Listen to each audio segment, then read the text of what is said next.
अस्सलाम वालेकुम। आज हम बात करेंगे अर्थन फ्लोर के बारे में। अर्थन फ्लोर यानी मिट्टी से या अर्थ से जो फ्लोर बनाया जाए उसे अर्थन फ्लोर कहते हैं। मिट्टी और स्ट्रॉ बेल से जो फ्लोर बनाया जाता है वो पायदार और मज़बूत होता है। क्योंकि ये मिट्टी से बने हुए होते हैं, ये गर्मियों में ठंडे और गर्मियों में सर्दियों में गर्म लगते हैं। क्योंकि जो मिट्टी की जो थर्मल मास है वो काफ़ी ज़्यादा है, और यही प्रॉपर्टी है अर्दन फ्लोर की, जिसकी वजह से हमें अर्दन फ्लोर पे अगर हम चलें, मिट्टी का कोई भी फ्लोर बना हो गर्मियों में, तो हमें थोड़ी सी ठंडक फील आती है। वैसे भी अर्दन फ्लोर पे जो मिट्टी का कोई भी फ्लोर बना हो, उस पे चलने की एक अपनी अलग सी वाइब है, और ये जो बोन्स पे काफ़ी जेंटलर फील कराता है, और एक अच्छी वाइब और पॉजिटिव वाइब आती है मिट्टी अर्दन फ्लोर पे चलने से। अर्दन बिल्डिंग्स जो कि मिट्टी से बनी हुई होती हैं, जैसा कि कोब है, अडोब है, या रैमडर से जो बिल्डिंग जो मिट्टी से बनी हुई है, बेसिकली उन्हें अर्दन बिल्डिंग कहा जाता है। और चूँकि वो खुद सस्टेनेबल इको फ्रेंडली होती हैं, तो उनके लिए हमें जो फ्लोरिंग का इंतखाब करना है वो भी सस्टेनेबल इको फ्रेंडली होना चाहिए। तो earthen floor is a very good option उसके लिए। और इसके अलावा अर्दन फ्लोर की जो एस्थेटिक्स होती हैं, जो वो लुक प्रोवाइड करते हैं, वो बहुत ही प्यारी और अच्छी होती है। इंसानी तारीख़ के ज़्यादातर हिस्से में लोग अर्दन बिल्डिंग्स में ही रहे हैं, जो मिट्टी, रॉक या दूसरे भी जो भी अदर नेचुरल मटेरियल है उनसे बनी गई हों। दुनिया में अभी भी एक चौथाई हिस्सा जो लोग हैं वो नेचुरल कुदरती बिल्डिंग्स में ही रहते हैं। बुनियादी तौर पर अर्दन जो फ्लोर है उसकी 5 लेयर्स होती हैं। सबसे पहले तो आपने ग्राउंड प्रिपेयर करना है, उसकी मैं आपको डिटेल्स बाद में बताता जाऊंगा। उसके बाद आपने एक वाटरप्रूफ मेम्ब्रेन प्रोवाइड करनी है, जो कि पीवीसी शीट है। उसके अलावा आपने ग्रेवल्स की एक लेयर प्रोवाइड करनी है, ग्रेवल्स की या प्यूमेरिक रॉक्स जो भी छोटे छोटे होते हैं उनकी एक लेयर प्रोवाइड करनी है, ताकि जो ड्रेनेज का काम है वो कर सकें। उसके अलावा आपने उसके ऊपर एक कॉम्पैक्टेड रोड बेस बनाना है। कॉम्पैक्टेड रोड बेस क्या होता है? कॉम्पैक्टेड रोड बेस एक इंजीनियर्ड प्रोडक्ट है, जो कि सॉइल, सैंड, रॉक, मिट्टी और सीड्स या जितने भी बड़े से लेके छोटे तक जो एग्रीगेट्स हैं नेचुरल, उनका एक कॉम्बिनेशन होता है, जिसको कॉम्पैक्टेड रोड बेस कहते हैं। और उसके बाद आपने 2 लेयर्स जो हैं वो आपने अर्दन फ्लोर या अर्दन प्लास्टर्स की देनी है, और उसके अलावा आपने उसके ऊपर सीलिंग लेयर्स जो है प्रोवाइड करना है। थोड़ी सी डिटेल्स मैं आपको और बताता चलो इनके बारे में, वो मैं आपको आगे अगले सेक्शन में जो है बताऊंगा। वो है प्रिपरेशन ऑफ फ्लोर। आपने अर्दन फ्लोरिंग करने से पहले आपने अपने जो ग्राउंड है, ज़मीन है, उसको तैयार कैसे करना है, और उसके लिए आपको किन किन चीज़ों की ज़रूरत होगी। किसी भी दूसरी चीज़ की तरह फ़र्श को भी नीचे से मजबूत बुनियाद की ज़रूरत है। फ़र्श के नीचे से अगर ज़मीन हिलेगी या किसी तरह की कोई मूवमेंट होगी, तो फ्लोर यानी जिसे फ़र्श को हम कहते हैं वो क्रैक कर जाएगा, वो टूट फूट जाएगा। इसके लिए फ़र्श के नीचे एक मज़बूत, पायदार और सख्त ज़मीन की ज़रूरत है, जिसे ऑब्टेन करने के डिफरेंट जो हैं तरीके हैं। सबसे पहले आपने अपनी ज़मीन की जो टॉप लेयर है, जो आपका एग्जिस्टिंग फ्लोर लेवल है, वहाँ के आपने जो टॉप 2 to 3 लेयर्स है ना, उसको एक्सकवेट करके साइड पे कर देना है। वो आपने बाद में जब आपने अर्दन फ्लोर के लिए आपने मटेरियल चाहिए होगा, वो आपने उसमें भी इस्तेमाल नहीं करने, क्योंकि इसमें डिफरेंट किस्म की जड़ें होती हैं, डिफरेंट किस्म के पत्ते वगैरह होते हैं, और दूसरे भी ऑर्गेनिक वेस्ट होते हैं। अगर उनको हम अपने अर्दन मिक्सचर में शामिल करेंगे, जब हम नीचे ज़मीन पे फ़र्श लगाएंगे, तो कुछ देर बाद वो डिकम्पोज़ हो जाएंगे, और आपके फ़र्श में जो है ना वो फिर सुराख होल्स बन जाएंगे, और कुछ देर बाद आपका जो फ़र्श है वो क्रैक कर जाएगा।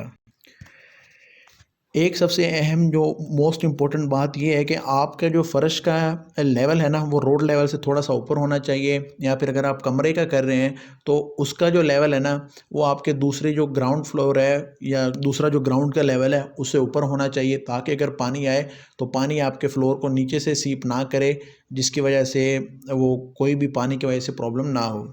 अगर पानी नीचे से सीप करके फ्लोर पे आएगा, या पानी साइडों से फ्लोर पे आएगा, तो आपका जो अर्दन फ्लोर है, बल्कि कोई भी फ्लोर हो, उसको डैमेज होने का खदशा होता है। सबसे पहले आपने क्या करना है, अब मैं आपको बता दूं, आपने बेस या सब फ्लोर जो इसे कहते हैं, सब फ्लोर कैसे प्रिपेयर करना है।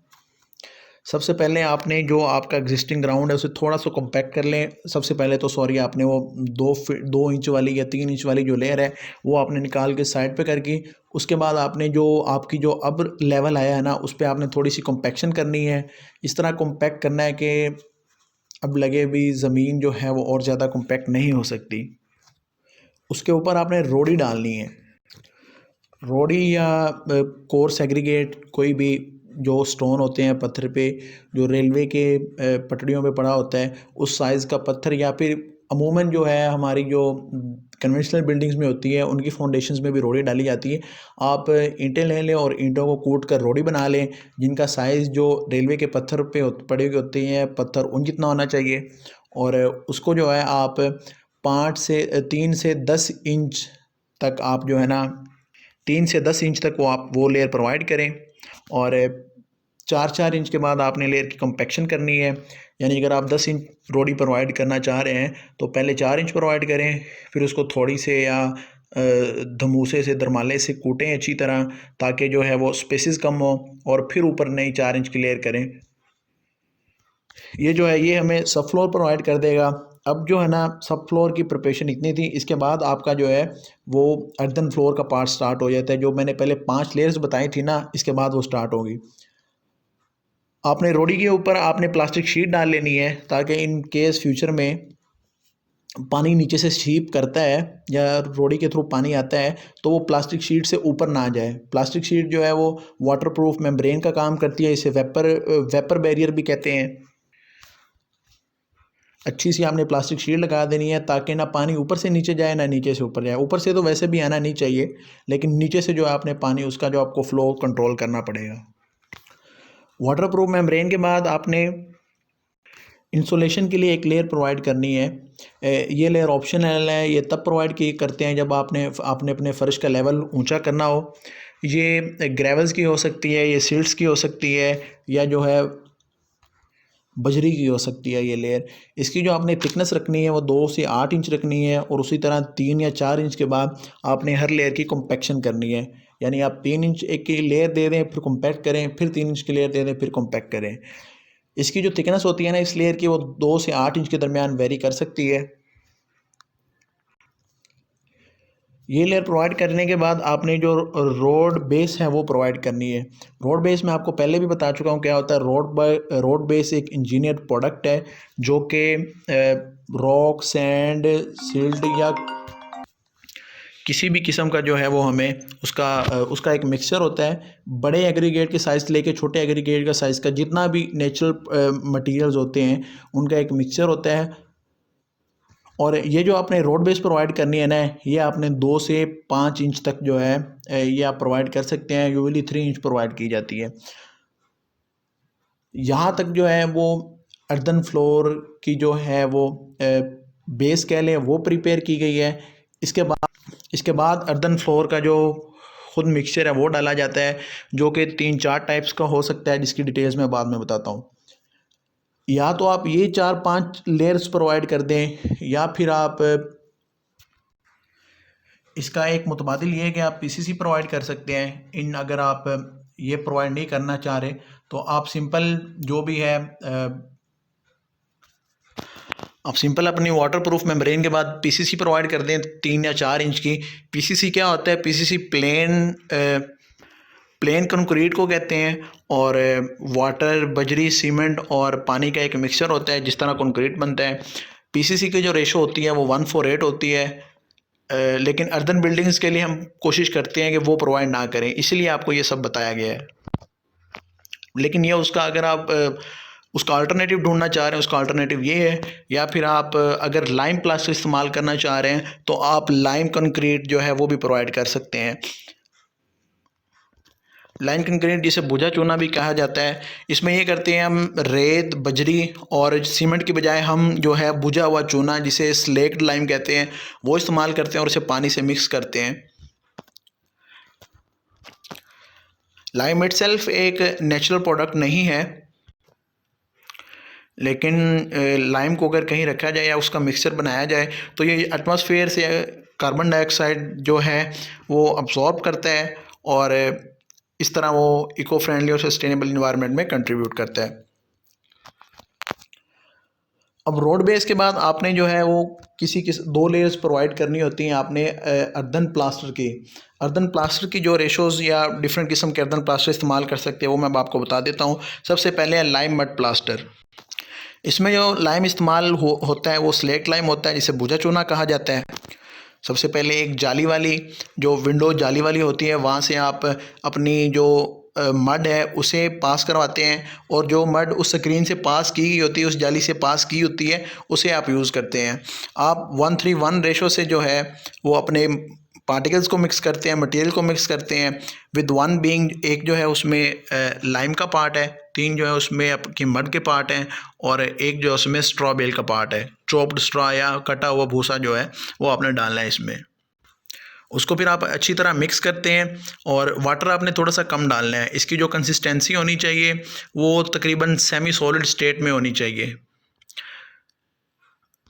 तकरीबन कॉप जितनी कंसिस्टेंसी कॉप की होती है उससे थोड़ी सी कम कंसिस्टेंसी इसकी होनी चाहिए, लेकिन एडोब जितनी इसकी कंसिस्टेंसी नहीं होनी चाहिए। जब आप अपना मिक्सचर तैयार कर लेते हैं तो आप उसको 2 लेयर्स में लगाते हैं। आप 1 to 1.5 इंच तक जो है 2 लेयर्स प्रोवाइड कर सकते हैं। सबसे पहले आपने एक लेयर प्रोवाइड कर दी 1 इंच की, और उसे आप रात को ड्राई होने दें, और अगले दिन फिर आप उसके ऊपर ही थोड़ा सा पानी कर दें, थोड़ी सी सरफेस रफ़ कर दें, जिस तरह सीमेंट वाली प्लास्टर में किया जाता है। अगर आपने सीमेंट की 2 लेयर प्लास्टर की 2 लेयर करवानी हो प्लास्टर की, तो पहली वाली लेयर है जो उसे वो थोड़ा सा रफ़ कर देते हैं। आप अपनी पहली अर्दन प्लास्टर की जो है वो लेयर प्रोवाइड करें, उसके ऊपर से थोड़ा सा रफ़ कर दें। अगले दिन आए थोड़ा सा पानी का जो है उसके ऊपर थोड़ा सा छिड़काव करें, और उसके ऊपर अपनी जो दूसरी लेयर है वो भी इसी की होगी, 1 से 1.5 इंच की जो लेयर होगी वो प्रोवाइड कर दें। इसको फिर 7 दिन तक इसकी क्योरिंग करें, और 7 दिन के बाद इस पर लिनसीड ऑयल की कोटिंग करें। लिनसीड ऑयल वाली जो कोटिंग होती है उसका वो आपको मैं बाद में वीडियो के एंड पे बताऊँगा वो क्यों ज़रूरी है और वो किस तरह करते हैं। इस तरह आपका जो अर्दन फ्लोर जो है वो प्रिपेयर हो जाएगा। जो दूसरा मिक्सचर है वो आप लाइम एंड पोज़ोलाना फ्लोर भी इस्तेमाल कर सकते हैं। पोज़ोलाना क्या होता है, ये जो आप ब्रिक डस्ट होता है, मिट्टी का ईंटों का जो पाउडर बनता है उसे पोज़ोलाना कहते हैं, और ये भट्टों पे अवेलेबल होता है। ये जो पोज़ोलाना वाला मिक्सचर है ये बाथरूम्स और किचन्स वगैरह में प्रोवाइड किया जाता है, जहाँ पे आपको वाटर का ख़तरा ज़्यादा है, जहाँ पे पानी की इन्वॉल्वमेंट ज़्यादा होती है। वॉशरूम्स और किचन्स में जो है वो फ्लोर जो है वो थोड़ा सा स्लोप में दिया जाता है, ताकि पानी जो है वो आपके कमरे से बाहर निकल जाए। इस फ्लोर का जो आपने नीचे बेस बनानी है ना, वो आप प्रेफरेबली लाइम कंक्रीट की ही बेस बनाएं, क्योंकि हम अगर लाइम कौन वैसे भी दूसरी बेस पे भी जो रोड बेस है और जो दूसरी लेयर्स हैं उनके ऊपर भी ये कंक्रीट ये जो फ्लोर है ये जो प्लास्टर है वो कर सकते हैं, लेकिन जो लाइम जो फ्लोर है वो लाइम अगर जो उसका कंक्रीट के उसका जो सब फ्लोर है वो कंक्रीट से बनाएं, जो आपका चूने वाला कंक्रीट है, तो उसके साथ उसकी बेस्ट परफॉर्मेंस आती है। अब ये जो मिक्सचर है इसको प्रिपेयर करने का तरीका क्या है वो मैं आपको बता दूं। आप चूना लें, भुजा हुआ चूना, और उसके अलावा आप ये ब्रिक पाउडर लें और थोड़ी सी मिट्टी लें। 1:4 की रेशो से इनको मिक्स किया जाता है। एक पार्ट जो ब्रिक पाउडर का होता है, एक पार्ट स्लेट लाइम का होता है, और 4 पार्ट इसमें मड होता है, और इसको अच्छी तरह मिक्स कर लिया जाता है। आप दोनों कोट्स जो है बेस कोट और फाइनल कोट दोनों ही इस मिक्सचर से दे सकते हैं, लेकिन आप ये भी कर सकते हैं, आप पहली कोट जो है वो लाइम मड प्लास्टर से दे लें और दूसरी कोट जो है वो इसे दे लें, तो इससे भी इतना परफॉर्मेंस का इतना फ़र्क नहीं पड़ेगा। तीसरी जो टाइप है वो है मड अर्दन फ्लोर। ये प्योर सैंड और मिट्टी से और स्ट्रॉ से जो टाइप करते हैं, जो मिक्सचर बनाते हैं उसे मड अर्दन फ्लोर कहते हैं। इस फ्लोर को बनाने के लिए आपको पास राइट क्ले कंटेंट होना बहुत ज़रूरी है। यूजुअली 15 to 20% क्ले या इवन 30% क्ले आपके मिक्सचर में होना ज़रूरी है। और क्ले कंटेंट जानने के लिए काफ़ी सिंपल टेस्ट है, बोटल टेस्ट या डार्ट टेस्ट किया जाता है। आपके सॉइल के मिक्सचर में 20 to 30% क्ले कंटेंट होना बहुत ज़रूरी है। उसके अलावा बाकी 80% या 75% सैंड हो। स्ट्रॉ भी प्रोवाइड किया जाता है, ताकि जो टेंसाइल स्ट्रेंथ होती है वो स्ट्रॉ प्रोवाइड करता है, जिससे जो आपकी क्रैकिंग है ना उसमें कमी आती है। और वो पूरा मिक्सचर जो है वो as a single unit act करता है। अब 1:2 की रेशो से अपना जो है वो मिक्सचर बनाते हैं। एक पार्ट आप क्ले का लेते हैं, अगर आप क्ले या सैंड कहीं से इंपोर्ट कर रहे हैं। लेकिन अगर आपके आपके जो अर्थ है, जो सॉइल है, उसमें क्ले कंटेंट अवेलेबल है पहले से ही 20 to 30%, तो आप सिर्फ उसमें ही थोड़ा सा जो है वो स्ट्रॉ ऐड करें और उसको उसकी तरह मिक्स कर लें। उसको मिक्स करने के बाद आप जो है वही 2 लेयर्स में जो आप बेस और फाइनल कोट प्रोवाइड करें। 1 से 1.5 इंच की दोनों की थिकनेस हो सकती है, और उसके बाद आप जो है लिनसीड ऑयल के साथ इसकी जो है वो ड्राइंग करें। इसका जो सब फ्लोर प्रिपेयर किया जाता है वो वही है जो आपको पहले बताया है। सबसे पहले आपने रोड़ी डालनी है, उसके ऊपर आपने शीट डालनी है, उसके ऊपर आपने थोड़ा सा ग्रेवल ऐड करना है, ग्रेवल या सिल्ट्स, और उसके ऊपर आपने जो रोड बेस है वो प्रोवाइड करनी है, और उसके ऊपर आपने ये फ्लोर प्रोवाइड करना है, ये प्लास्टर प्रोवाइड करना है। सीलिंग कोट्स, नेक्स्ट जो बात है वो सीलिंग कोट्स की है। जब आपका अर्दन फ्लोर प्रिपेयर है, कोई भी आपका फ्लोर प्रिपेयर हो जाता है तो 7 से 14 दिन तक उसकी क्योरिंग की जाती है, और क्योरिंग के बाद जो है वो सीलिंग कोट्स प्रोवाइड की जाती है। लिनसीड ऑयल से सीलिंग कोट प्रोवाइड की जाती है। लिनसीड ऑयल की खासूसियत ये है कि जब उसको प्रोवाइड करते हैं तो जब वो ड्राई हो जाता है तो वो पॉलीमराइज कर जाता है, यानी वो हर चीज़ों को अपने अंदर समेट लेता है। लिनसीड ऑयल की जो कोटिंग है वो इसलिए ज़रूरी है क्योंकि ये एक तो आपका जो है जितने भी पोर्स होती हैं उनको कंटेन कर लेता है, वो लिनसीड ऑयल से भर जाती हैं, और बाकी जो इसका दूसरा काम है वो वाटरप्रूफ जो है आपके फ्लोर को वाटरप्रूफ भी बना देता है।